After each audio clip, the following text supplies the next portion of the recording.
morning, everybody. Welcome to the distinguished lecture for this semester. This is actually the 50th year that we've done this, that we've run this. We've run 2 a year for the last 50 years. So this would be the 100th DLS. So it's a great pleasure to have it given by Professor Stephen Brewster from the University of Glasgow. Just to show how small academic computer science is, Steve and I actually did our PhDs together in New York. In the early 90s, which was a fine time to be doing your PhD and generated a wonderful crop of academics, obviously. Steve has had a fantastic career. He's been one of the people who's been instrumental in the construction of haptic user interfaces based on feel and based on movement.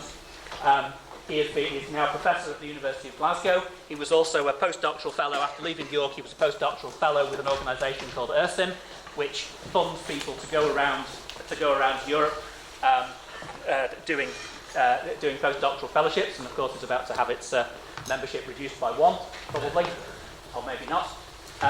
He worked in Finland. Had spent several years at VTT. How many years at VTT? That was only just one. Just 1 year. A year at VTT in Finland.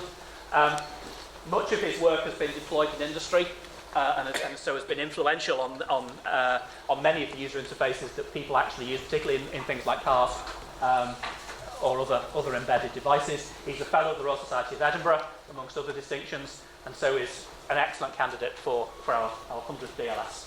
So, thank you. Thank you very much. I feel extremely honoured to be your 100th one. So I'm going to talk about multimodal interaction, multimodal human-computer interaction. So this has been my research ever since Simon and I were in York all those years ago. So I'll talk about some of the things from the past, some of the things from the present, and some of the things that we're planning to do in the future. But an important thing to do first, before we start with that, is today's Ada Lovelace Day. I'm not sure if you're familiar with that, but 8th of October is the Ada Lovelace Day.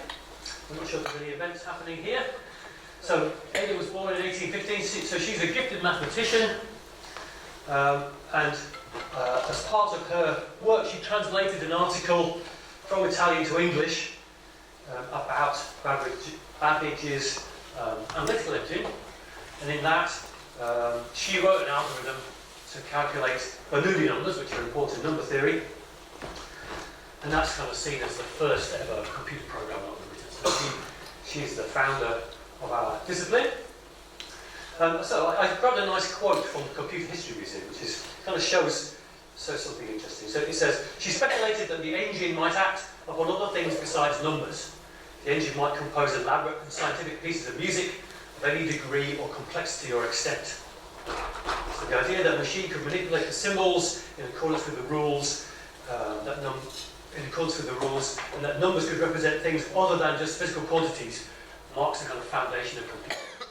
So move from just counting things to computation. So she was foundational for our field. Of course, she never got to run her code because the analytical engine didn't really exist in her lifetime. But she's a founder of one. So nice to think about that today. So a little bit about where I come from. So as Simon said, I'm from the Glasgow Interactive Systems group. So we do all sorts of different things with HCI. So the bit I'm going to be talking about today is this multimodal interaction. I'll tell you all about that, what it is, why it's important. We do things with social signal processing and social robots, social ubiquitous media, public interaction, diagram evaluation and usable security. So all sorts of HCI things going on at Glasgow. I'm just going to talk about, selfishly, I'm just going to talk about my part of that. And to make sure we're all on the same page, what is human-computer interaction? I'm sure you all know, but let's make sure we're on the same page. So this is what ACM SIGCHI, the kind of professional organisation that does a lot for the community of computing science, one that Aaron and I are very familiar with.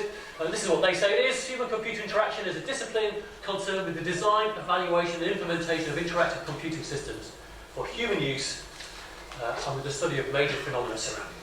So that's where we're starting from. So the things I really like to do are look at the design of new interactive systems, looking at evaluating them in really practical settings, and of course implementing them, because I'm a computer scientist. So we'll talk about lots of examples as we go along, lots of them from the research that I've done over the years. So a little overview. So past, present and future. So we'll talk about what multimodal interaction actually is, and why it's important, and then some foundations. And the foundations will be around how we might use audio for interaction. Then the next lecture, we'll talk about the present. For me, the present has been a bit more about, well, does it work in practice? Here I was trying to think, well, even how can we do it in the first place? And because I'm an HCI person, I want to know that this does something in practice, actually works. So we'll look at how it works in practice, particularly thinking about haptics. And then the final one, we'll talk about the future. So where next for multimodal? What new kinds of modalities are becoming available we might be able to do things with? Now, one thing we could do is we could just skip all the lectures and just have a look at what the future would look like. So we don't have to do 2 more hours. We can just see what the future's like. Let's have a look at the future. This is era appropriate. Bear that in mind.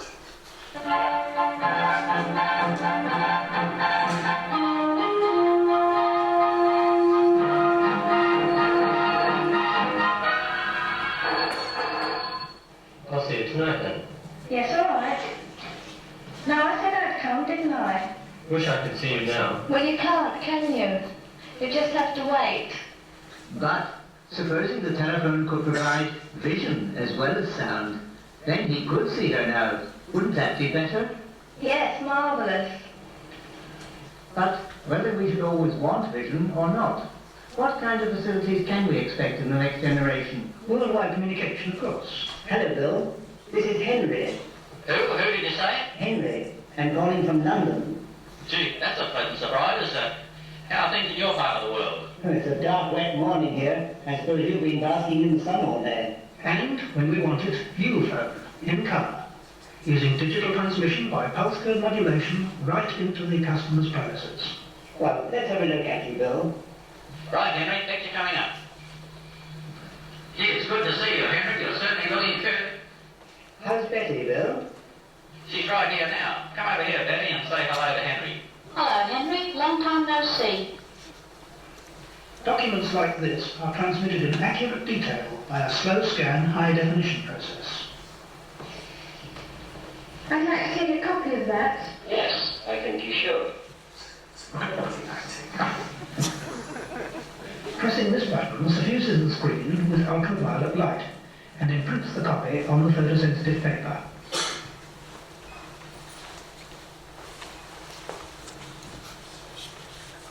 Given all these facilities, the businessman will scarcely need to go to his office at all. He can do all his work in the comfort of his own home.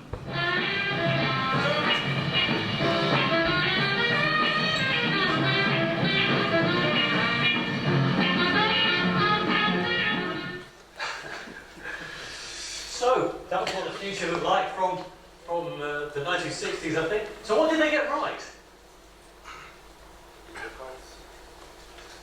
Video calls, that looked like Skype. That was a crappy picture, the same as I might get on Skype right now. Another thing, they had maps. Maybe they were a different form than we have maps now.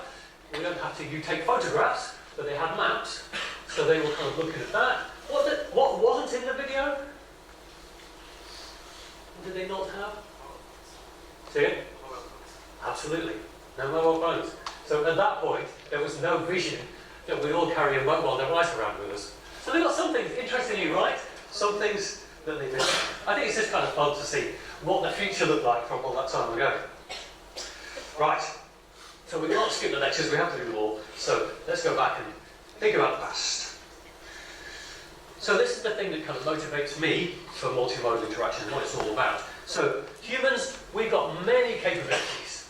We've got senses that can sense all manner of things about the world. I've got control capabilities, I can speak, I can gesture. But except when I come to use my device, most of the time, all I'm doing is tapping on a screen with my finger and looking at it, or looking at a screen and tapping on a keyboard with my fingers. It's not really taking full advantage of all the stuff that I've got as a human. I've got far more capabilities than my device is prepared to listen to. So multimodal interaction really is about how can I take all this stuff that humans can do and use that to improve interaction with technology. So, of course, it could be that you don't have all of your senses. So, for example, if you had a visual impairment, the screen will be less useful for you and you might need a different way of interacting with your device. Or it might be that you do have all your senses, but they're not available all the time. So on a sunny day, it may be hard to see the screen, or on a really cold day when you've got thick gloves on, it may be hard to operate your phone. So in that case, you may become situationally impaired. You know, as humans, we cope with all of these things because we have multiple senses and multiple control capabilities. So no one sense or control capability does everything on its own.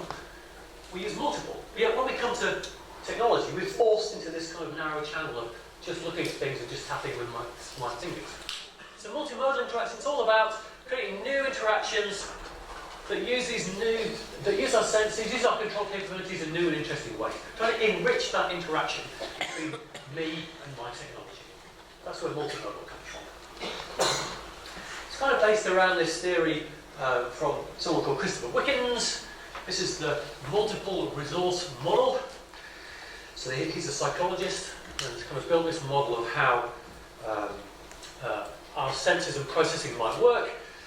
So on the inputs here, you've got all my different sensory inputs. So we've got visual, auditory, tactile, olfactory. I'm not sure why taste isn't on there. Maybe it doesn't like taste for some reason. Then we've got stages of processing. So we've got perception, moving through to processing, moving through to actually doing some kind of action. And on this axis, then we've got subconscious, symbolic, and linguistic, the kind of information. So for example, you might perceive something through your ears, and then you do some processing on it, and then that causes you to do some action. And there's finite numbers of these blocks. So Wickens says if you've got too much stuff going on in one modality, then you can become overloaded. If you share it across multiple modalities, you can use more of these blocks, and then be more human, and use all your capabilities for interaction. Interesting, look, there's one missing. What's that missing block there? Well, that missing block is in the olfactory row for linguistic. Well, right now, yeah, we don't really have much in the way of language to do with smell. Whereas we can have language, you can have tactile language, of course, and that's braille, auditory, speech and writing, and for visual. But there's a missing block there because there's no smell-based language.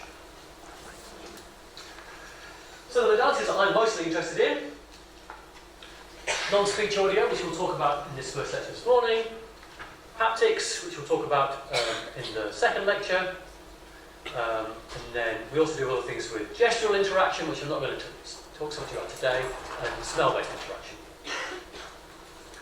So we'll talk about these things called Earcons, 3D sounds and sonifications. We'll talk about some pressure inputs, some temperature. We'll even do some more interesting things to do with ultrasound and levitation this afternoon.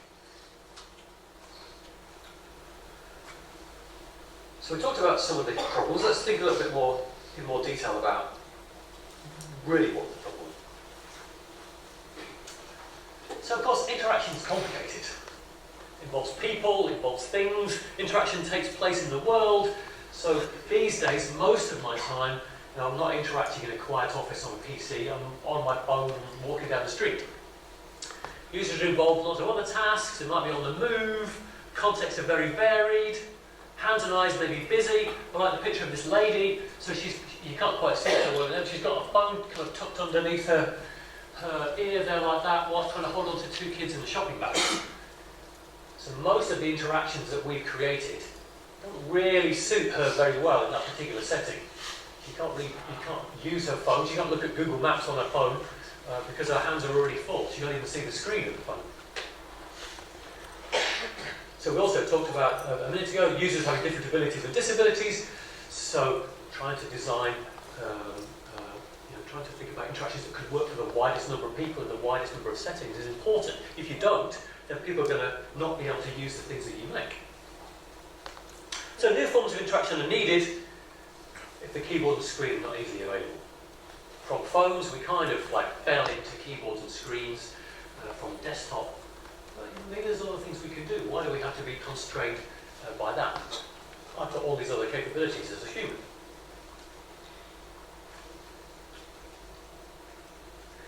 Of course, screen is limited, especially with mobile devices, even with fancy foldable screens and things like that. Still limited in size. Wearables may be even more limited. And even if they weren't limited, I wouldn't open a newspaper and walk down the street with a newspaper, so I'm going to bump into something. So you're always going to be limited because your eyes are used when you're mobile. And taking up too much visual attention from your users is potentially dangerous. Have we created the right kind of interaction with this guy? Not sure that we have. He's nicely colour coordinated with his bike, but I'm not sure that we've created the best kind of interaction for him. You could probably use something else. Speech or something like maybe more appropriate in that setting. Or the lady down here, if she's not careful, she's going to walk into that lamppost very soon because she's focused on her phone. So visual attention is needed for your dealing with the world. So it's hard to design good graphical user interfaces for mobile use because you need your eyes just to not trip over things as you're walking around. So screen is limited, input's also quite limited. So keyboards and pens can be quite hard to use on the move. I'm sure you're all familiar with trying to press buttons on your phone as you're running down the street or in the back of a bumpy taxi, trying to put in the postcode. I like this. It's a very old picture of a smartwatch I found. But in order to use that smartwatch, you had to use that tiny little stylus the size of a matchstick. How long is it going to be before you lost it? So buttons are very small because the devices can't have don't have large displays. Input becomes difficult and error prone, requires a lot of visual attention. If I'm going to try and input something on my smartwatch whilst walking down the street, I've really got to pay attention to it. Requires maybe two hands because I've got to have one hand showing me the display and another hand interacting. Maybe my hands aren't free. So even input is difficult because I'm forced to use things that are already uploaded. And then maybe we touch screens, lose important tactile features. This is not a fantastic example, but it's still got tactile buttons on it. I can feel the buttons without having to look at them. Your nice, perfectly smooth phone is great, but actually there's no tactile feedback from that, so it's very hard to operate without looking at. In the old days, those old Nokia phones, you could find the button to answer the call just by feel. And you could press it and say hello without even having to look at the phone. But now we've lost that kind of tactile guidance, so then it requires more visual attention. And of course, touchscreens are now ubiquitous. You get them even, for example, even in cars, and we'll talk about cars later on this afternoon. Is that safer? Now I have to look at the touchscreen instead of just being able to operate physical control? I'll tell you later on. So, we have some difficulties. Display difficulties and input difficulties. So my claim anyway is that multimodal interaction is going to help us solve some of those. Rather than forcing the interaction just through my eyes and my fingers, I can try and do something a bit more interesting. So we're trying to make interactions that allow people to get on with their lives whilst using the technology, not forcing them to put all their stuff down, get their phone out, do some interaction, and then carry on. We want them to be able to do what they want to do. So we need to develop some new interaction techniques that suit those environments of use, which is where multimodality comes in. Then we can use different capabilities for different situations. Maybe sometimes I need some audio because I can't see the screen. Maybe sometimes I can use my sense of touch, so I can use haptics. And then this afternoon we'll talk about ultrasound and some interesting things that you may be able to do with ultrasound for interaction. But first we'll start with non-speech sound. So this is where I started my career in multimodal, when Simon and I were back in York in the old days. And this was audio was important because it was one of the very few modalities other than graphical displays that you could actually work with. At that time, there was no easy access to haptic devices, for example. So important questions were, how do you design a good auditory interface? What makes a good auditory interface? How can people use it? What are the building blocks? So what are the kind of components of sound that you could use to construct an interface? We know some of the visual components, buttons and scroll bars and things. What are the auditory components? And then what are good applications? How can you use it in an interesting way to actually help somebody do something better? And because it's multimodal, well, can those building blocks transfer to other modalities? Can we learn something from one modality and transfer it to another? So let's think a little bit about that. So first of all, let's think a little bit about what sound itself actually is. So sound's pressure variations that propagate through an elastic medium. In most cases for us, that's air. So if I make a sound, that impact sound generates sound waves that propagate out and bump into all of your ears. So those sounds are structured at their source. So whatever impact it might be, whether it's me playing a piano key or hitting a piece of wood, and they get different properties. So amplitude, that's kind of loudness, maybe how hard I hit the thing. Frequency, maybe it's a violin, that's the pitch of the note I'm playing. How long it lasts, the waveform or timbre, and then the direction, so where does it come from. So all of those properties of sound are ones that we can use in order to encode information.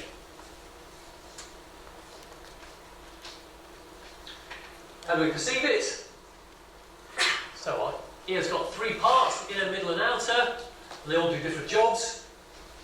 So the outer ear, these kind of bits, that's important for focusing the sound. Also important for the perception of 3D sound, which we'll talk about in a few minutes' time, so I can know the direction of where a sound is coming from. Then we've got the middle ear, which is basically the eardrum, and it connects the outside world to the inside world. That does some amplification. Then we've got the inner ear, which is the kind of thing that looks a little bit like a snail. That's a kind of frequency analyzer which breaks the sound down into its components and then passes them up to the auditory nerve onto my brain for processing. So us as humans, we've got good frequency range. We can hear from about 20 hertz to 20 kilohertz, so quite low frequency to pretty high frequency.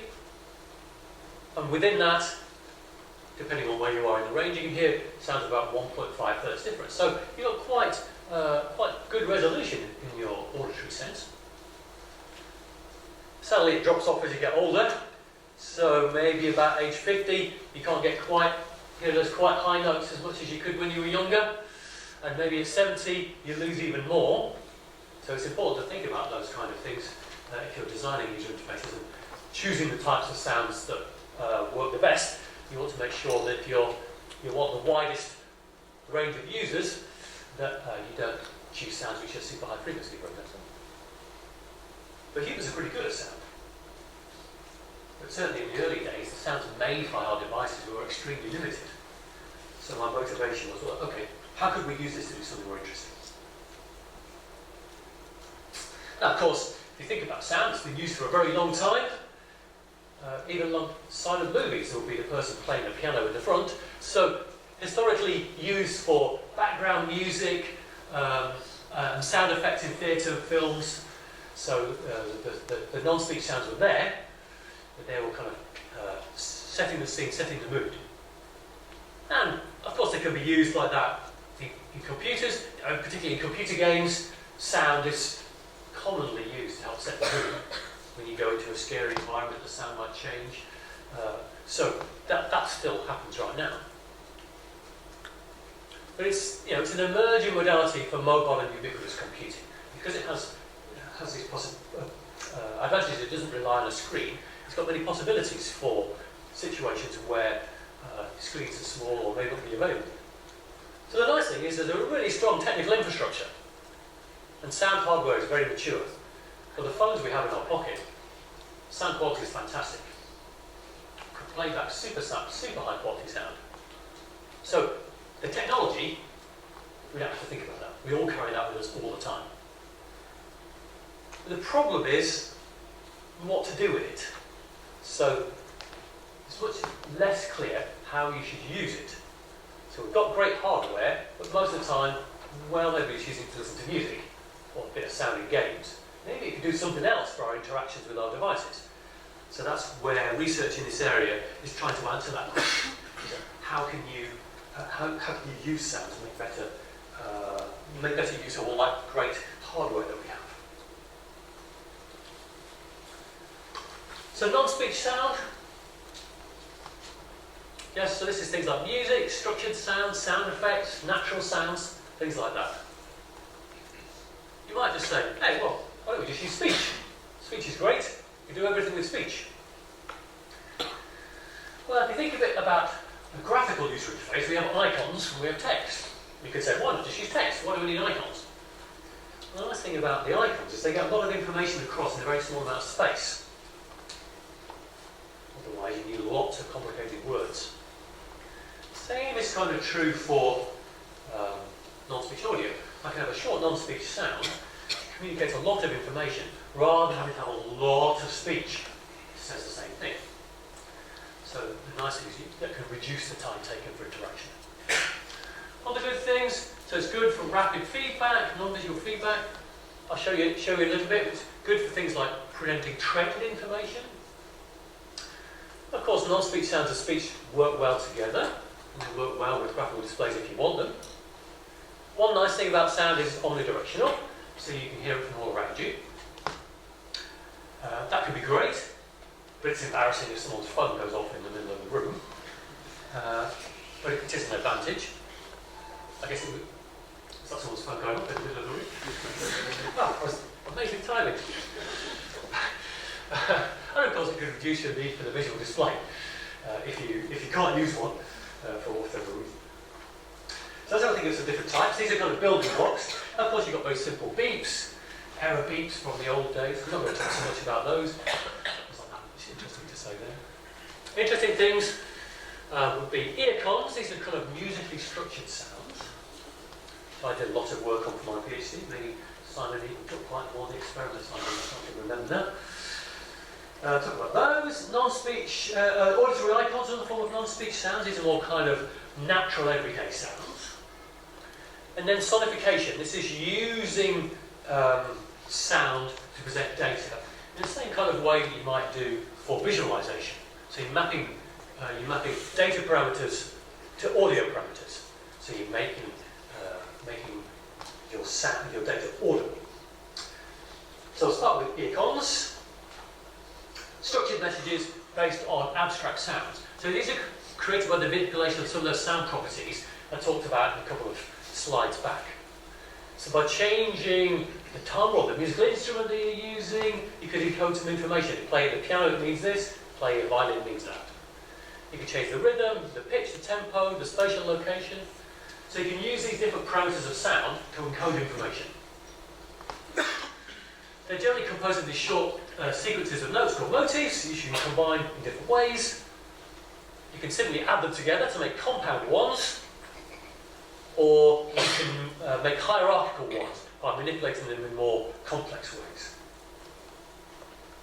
There's a few examples on my website if you want to look. This is the compound ones. So you basically create a little library of the words that you want to use. So here's a sound for create, which starts quiet and gets louder. Destroy starts louder and gets quiet. There's a sound for file. Oops, there's a sound for file, there's a sound for string. You can add them together. And then by combining those simple messages, a bit like concatenative speech synthesis, you can make longer messages. So pretty simple. You stick two sounds together, you can create simple messages. You can think of simple examples like these ones, maybe when you plug in a USB stick to your Windows PC, it gives you one kind of sound. When you move it, it gives you the opposite kind of sound. Slightly more complex version. This is the hierarchical Earcons from Mira Blattner's original work on this. So you start off with some kind of abstract sound, which has just a rhythm, and then you can specialize it by, for example, adding a pitch structure. That pitch structure means operating system error. That pitch structure means execution error. Then you can change the waveform that it's played with to encode more information. So you can build these hierarchical structures. Now the interesting thing about these is they're very powerful because you can express a lot with them, but you have to be able to learn the meaning. This has no meaning without you learning it. So it's a bit like a language, you have to learn what the words mean. But once you know them, then you can create complex messages. The kind of opposite to that is this idea of auditory icons. So here you're using more natural everyday sounds, and they're representing objects and actions in the interface. So the idea is the sounds have some kind of intuitive link to the thing that they represent. So you might have a tapping sound. I don't know if you can hear my tapping sound. I'll tap on this. I might tap on something and the sound will give you some information. And of course those sounds are multidimensional. If you think about closing a door, for example, if I close the door on this room, you might be able to hear that it's quite a large room inside, because you're going to get some echo. You might be able to hear how hard I slam the door, or just pushed it slightly too. You might even be able to tell what the door is made of. Is it a metal door or a wooden door? So the sounds have got information embedded in them, and you can use that in different ways. So the kind of classic way by a guy called Bill Gaber, who's now at Goldsmiths College in London, he created the sonic finder. If you think about the Mac UI, he created the sonic finder. So he added sound to that. So selecting things, for example, you had a tapping sound. And if you tapped on a folder, you got a kind of papery sound. If you tapped on an application, I'm sure this isn't going to work, you got a metallic sound, application being like a little machine, and then you tap on a file, you got a kind of wooden sound. A wooden sound, you say? Why a wooden sound for tapping on a file? Well, what would a file, what would that sound like? You can think of a paper file. We only use the papery sound for the folder. So then you start to get one of the slight issues of auditory icons is that if you get great mapping, it works really well. If you get a problematic mapping, it can be a bit confusing. So there's a nice example here from copying. What he did for copying was, imagine you have one jug of water, another jug of water, sorry, one empty jug, one full jug of water, you pour it in, and you can hear this one filling up. You can imagine for copying, you can tell how close you are to finishing, because you can tell the water's filling up.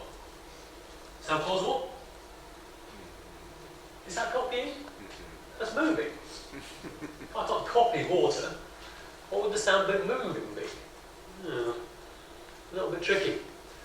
Dragging, of course, is quite an easy one because, well, all my sound effects only work for you in the front row. You can scratch across the something and you can hear a kind of dragging sound. So some of them work very well, and other ones don't. And when they don't, then you have to start learning them in the same way as we just talked about from Earcons. But he created his kind of classic example is this one for manipulating things on a desktop. So I tap on my folder, I get a papery sound, I drag it across the desktop, I get a scraping sound, I drop it on the wastebasket, I get a kind of clinking metal sound because it's a metal wastebasket, and I get a smashing sound, show it's been deleted. So those work really nicely because the model there fits the metaphor really nicely. But the problem sometimes doesn't quite fit the metaphor, and then you start having this weird situation where the sound doesn't quite mean what you think it means. Or, let's have a window. What's the sound for a window?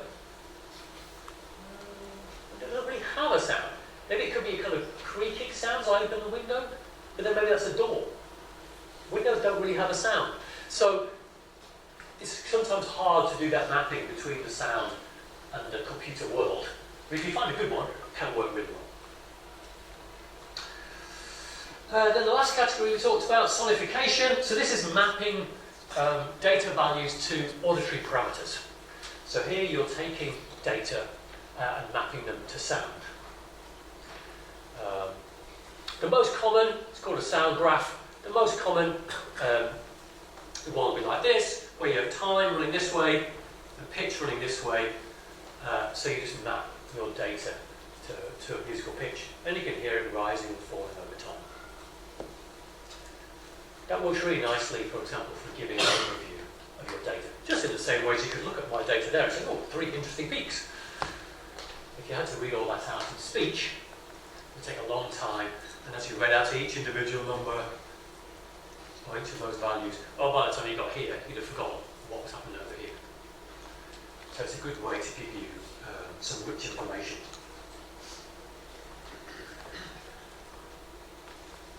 People have shown them to work really well. People have shown that it's easy to work out highest points and lowest points, the crossing of 2 different graphs, all sorts of things. So they work really well. What I want to talk a little bit more about is 3D audio though. This is a little bit more interesting. So if you're thinking about an auditory interface, you can run out of kind of screen real estate in the same way as you can on a small graphical interface. If you think of lots of sounds all playing at the same time, then that will kind of be overloading, and you probably wouldn't be able to listen to them all. So you kind of run out of display space. So one way to get around that is to use 3D sound. What is 3D sound? Well, because I've got these things sticking out the side of my head, I can use them to help focus the sound. So I can hear sounds coming from all different locations, all around me. In 360, I can hear someone just dropped a cup on the floor. I can hear somebody going out the door at the back. So sound is very powerful. I can hear things I can't see. So that potentially then gives you a much larger display area.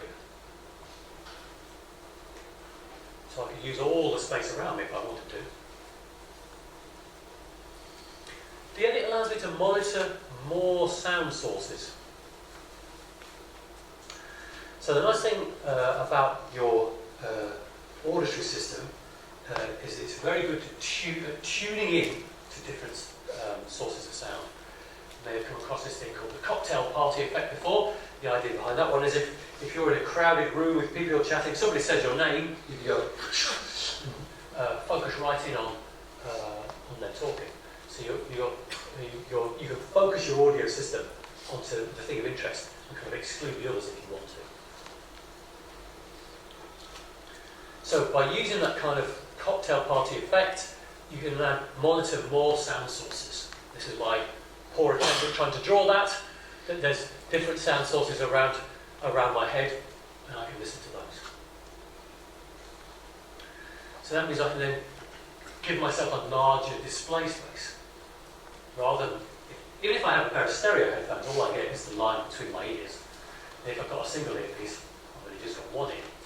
But if I use 3D sound, then I can get this big sound space all around me. Except that isn't quite true. Because mostly what you end up with is plain old 2D sound. So most of the time what you can get is sounds at the level of my ears, steady into distance. So I get this kind of plane around my head at that height. Doing the 3D part, going up or down, that's quite difficult. The problem being, these bits are different for everybody. So the kind of generic model of the filters, the filtering that these things do in my sound card may work for you if your ears happen to match the model in the sound card, or if your ears are a bit different, it won't. And that makes it's very hard to tell whether the sound is higher or lower. Sometimes it can also be difficult to tell whether it's front or back. So unless you can have your ears modelled and recorded, which they do, you go into an anechoic chamber, a completely silent room, they put microphones in your ears, they play sounds from all different locations, build up a big bank of filters, then you can get much better 3D sound. But for most of us, it's not really that easy to go sit in an anechoic chamber and do that. So what you end up with is this kind of planar 2D sound. But that still gives you a lot more display space than just the line between my ears. I've got all this and all this around. And then this guy called Michael Cohen, he came up with the idea of audio windows. So just on the same way as my desktop over here, I might have, you know, a PowerPoint window there and a Word document window over there. I can manipulate or spread out my visual display space with windows. Well, I can do the same in my audio display space. So maybe I've got, you know, some music playing over here and a sonification of my stock market data over here and something else, podcast going over there. So I can put those things around it, and because of the cocktail party effect, I can tune in to the one I want. So that's really taken advantage of some great capability that I've got as a human. Maybe that was the motivation for multimodal in the first place. So each application gets its own part of the audio space. But of course, in this situation, I have to wear headphones to get that, so that there's no leakage of sounds between my ears, otherwise the 3D doesn't work very well. And it's also better if I have some kind of head tracker, some inertial measurement unit or something, so I know the orientation of my head. If you think about the real world, the sound from something over there, if I turn around, it still sounds like it's from over there.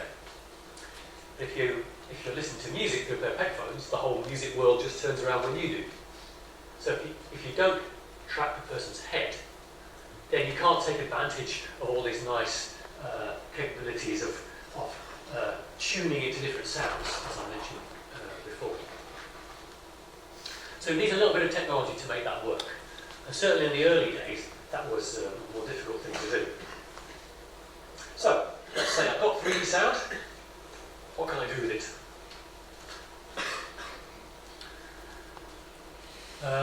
So, some 3D audio interaction techniques. Well, progress indicator is quite an interesting one. So here the idea was that you might have a sound to represent a progress bar.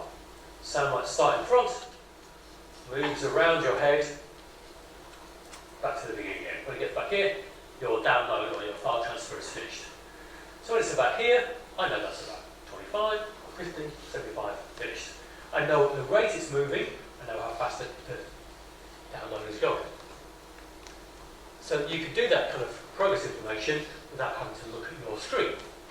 So I can kick the download off, hear that thing progressing around my head, not be looking at my phone, and when it's finished, see what I need to do, rather than having to look at the screen and wait for that little bar to fill in and move across.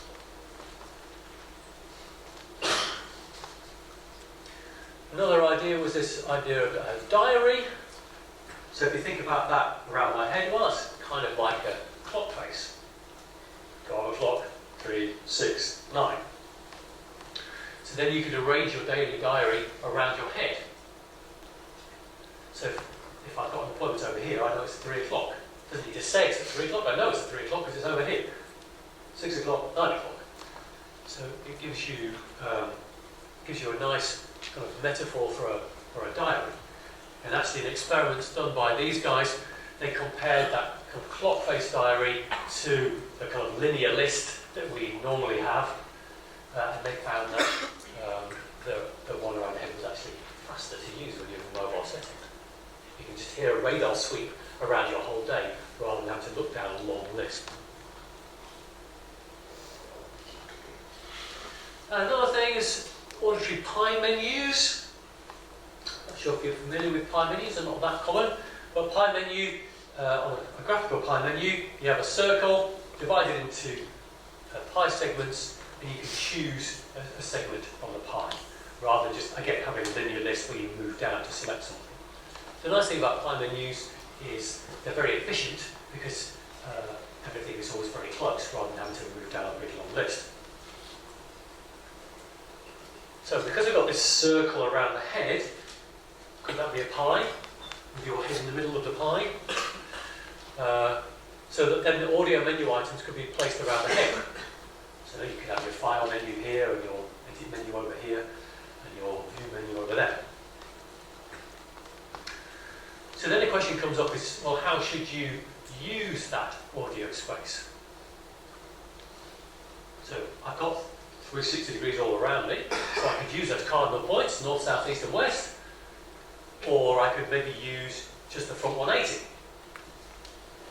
as I mentioned before, if the quality of your 3D sound isn't too good, then sometimes it can be difficult to differentiate front from back. It's called a front-back reversal. So if I only use the front, and then there's nothing at the back, I can't get confused. Whereas if I have cardinal points, then I might get confused. But then the cardinal points may be better because those kind of compass points are easier to understand. So we run a study where we had users using those different kind of menu items to see what the best kind of layout would be. And what they used was head gestures to select them, because we were trying to make a hands-free and eyes-free interface. So if you wanted to choose something, you nodded at it. And very quickly we realised that the back ones were really bad. If you do that too often, it really hurts. And also, you haven't got really good control at the back. All the muscles are for orienting your head at the front, so you have much more precise control at the front than you do at the back. All at the back, you just give yourself whiplash. So actually, the front 180 is much better to use than the cardinal points. You have much better precision for pointing with your head, and you don't hurt yourself. And your perception of audio in the front, in that front part, is really good. And so 3D audio in general, I mean, I just talked about head gestures, but 3D audio in general combines well with gestures in general. It's a pretty easy thing to hear a sound and point towards it, or orient towards it. Maybe that comes from prehistoric days where we had to watch out for the wolf coming out of the forest. So you hear a noise, you can turn around and look for it. So the sounds combine well with the gestures. So they get together. So it gives us a good platform for doing some interface design. Oh, here's a bad drawing of what an auditory progress bar would look like. You get the idea.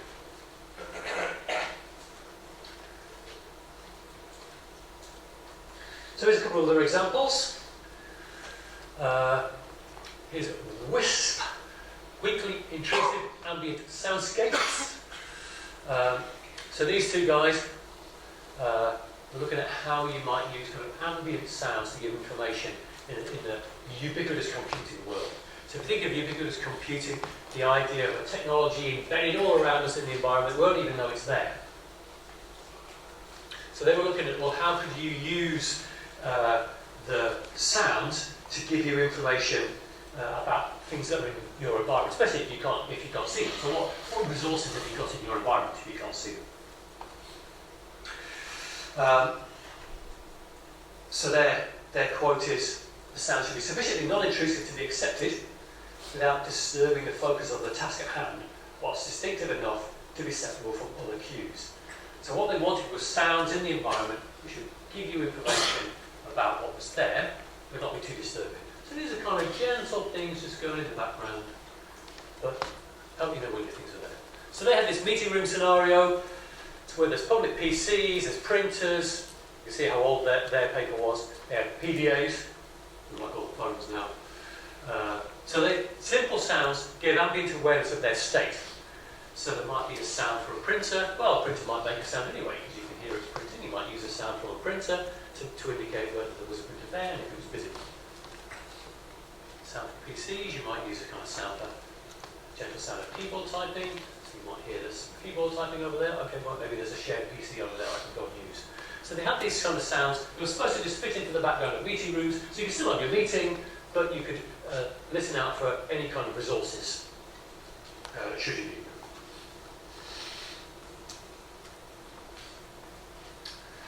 So we did one looking at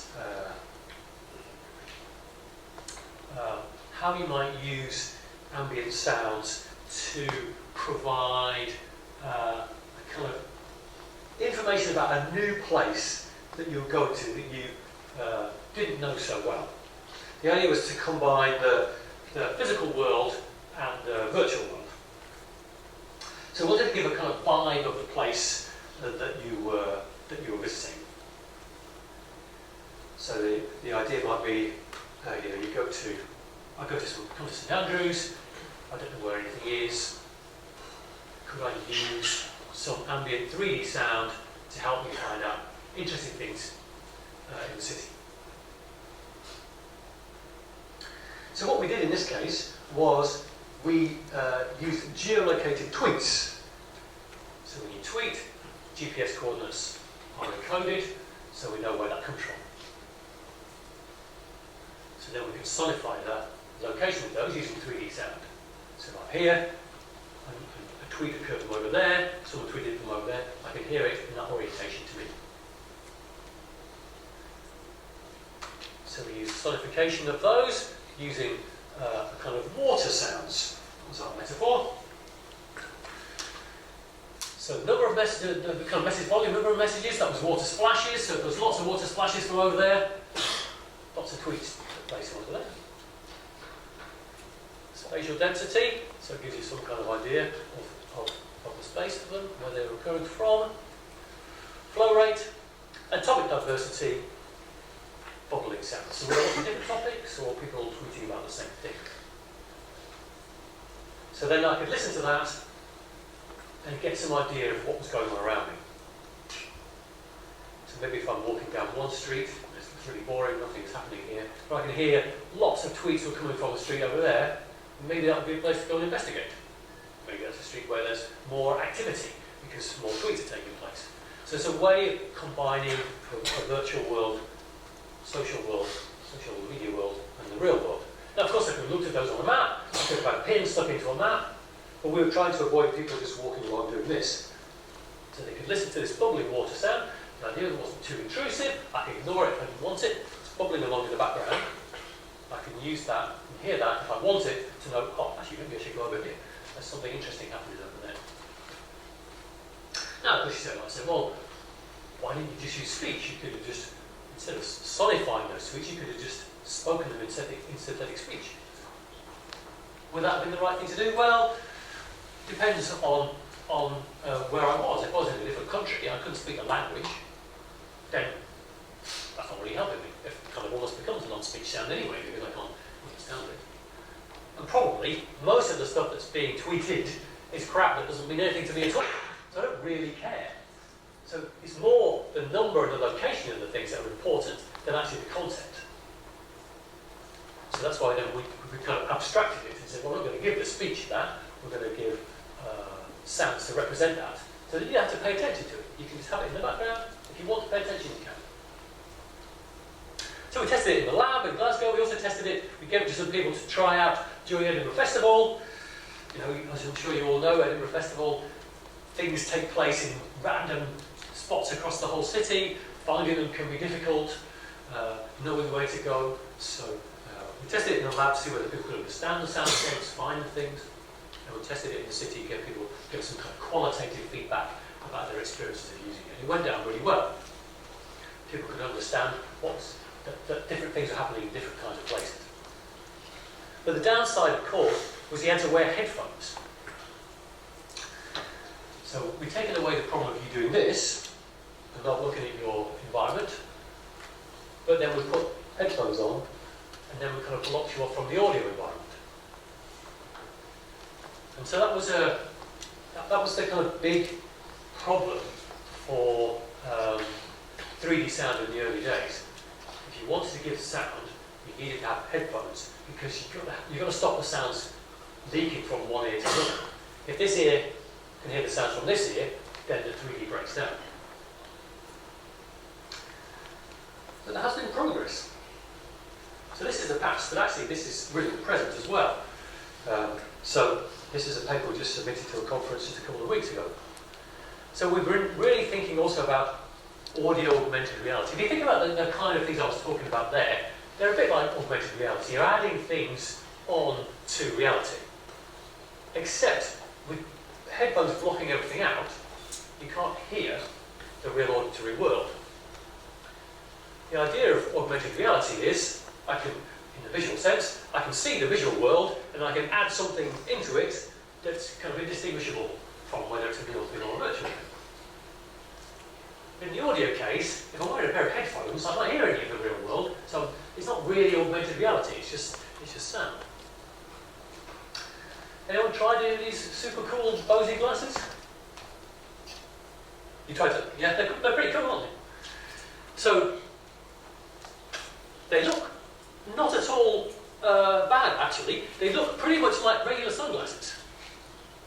But inside, they have some speakers. You can't really go out. You can only see one of them there, really. They've got little array of speakers each side.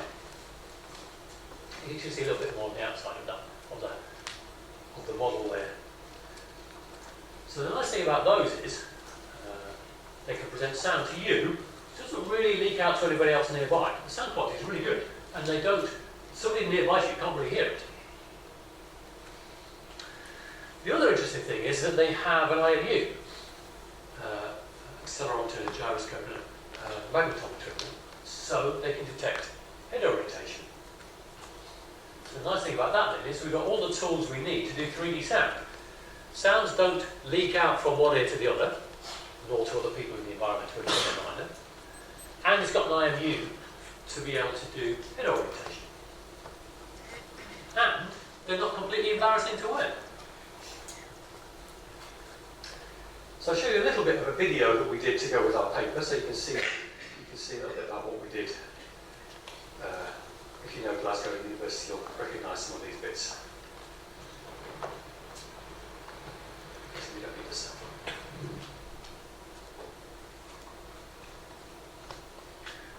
So you can see Mark, the postdoc there, was moving around the environment with the glasses on the stand, so we could record the view. So what we did was we had people wearing these, doing different tasks in the lab and in the environment.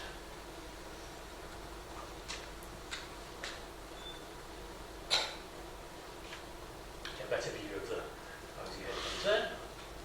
And so they also make a more traditional style, which is a fully occlusive one, which can do some kind of audio pass-through. You can block out some things and let other sounds through. So for example, you can block out sound but let through conversation. So you get this kind of comparison between fully open ear ones and then closed ear ones that could let sound through. So we were kind of looking at how do they compare in terms of people's perception. This is greatly speeded up, but we have people walking around listening to sounds using both sets of headphones. This is just outside the front of the department in Glasgow. We also had the same thing going on in the lab, so we could control the conditions. What? Or use all the rest of that. Oops, go away. So this is the idea of kind of be able to mix real sounds and virtual sounds together seamlessly. So both of these types of auditory headsets are capable of actively or passively intermixing real sound. So the sunglasses are ones, they don't block your ears, so real sound is just coming in, and you're adding virtual sound on top. And with the bigger occlusive ones, they're blocking everything out, but by choosing which setting you want, you can allow more sounds in from the world. So they're kind of two ends of the spectrum. So this is called acoustic transparency. You can be able to let real sound through when you want to. So an interesting thing that came up from that study is we were asking people about where they thought the sounds were. So for some of the situations, participants heard some of the sounds as indistinguishable from reality. So they couldn't tell whether it was a real sound or a sound that we were giving them through headphones. And that's it. That's audio augmented reality. Job done. So we managed to play sounds that were indistinguishable from the real world. So that's the kind of goal of augmented reality, adding something onto the world that is indistinguishable from it.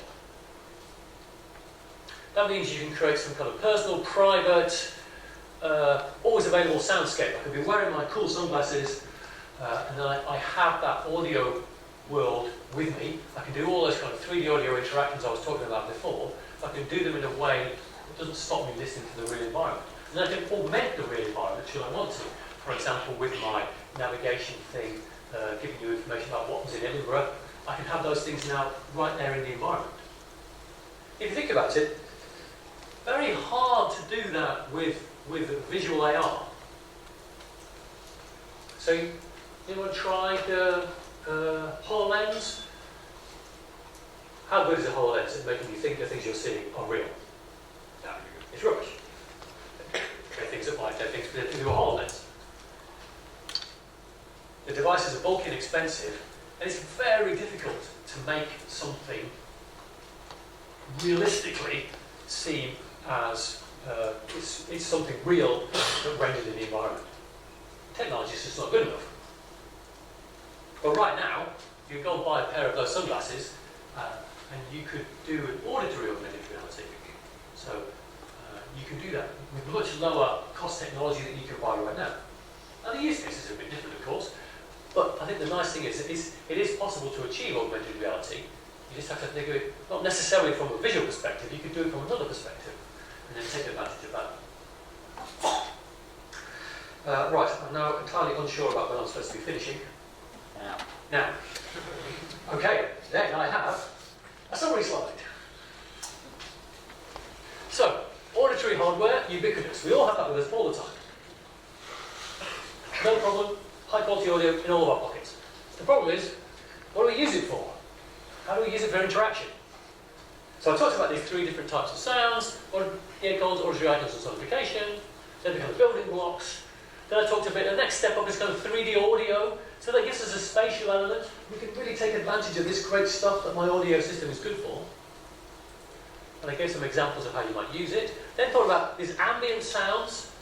How can we use these things to give us information about what's in the environment, whether it's printers or whether it's interesting events that we can't see. And they were really limited by the fact that, in the old days anyway, you had to wear occlusive headphones to be able to deliver that. But now, with new technology, with those Bose glasses, you can actually recreate a very realistic audio augmented reality for £199 or whatever they cost. It's super cheap, but much cheaper than a HoloLens. So now you can really take advantage of all those capabilities that your auditory system has got in a device which is really, really easy and convenient to wear. Right, in that case, I better stop. Does anyone have any questions?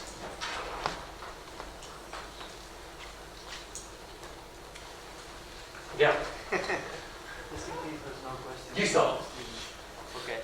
So, like, my impression about 10 years ago or so was that this sonification thing was growing in interest, and that people were really thinking that you would be able to present sophisticated sets of information through audio. And now suddenly I feel, but I'm not an expert in the area, but I feel like this has disappeared. Do you agree with that assessment? Do you have an explanation for it, or am I just missing something? So the question was, basically, has the sonification of data really made it into the marketplace, or has it kind of faded away? So I think there's always been a big struggle to get people to accept it and use it.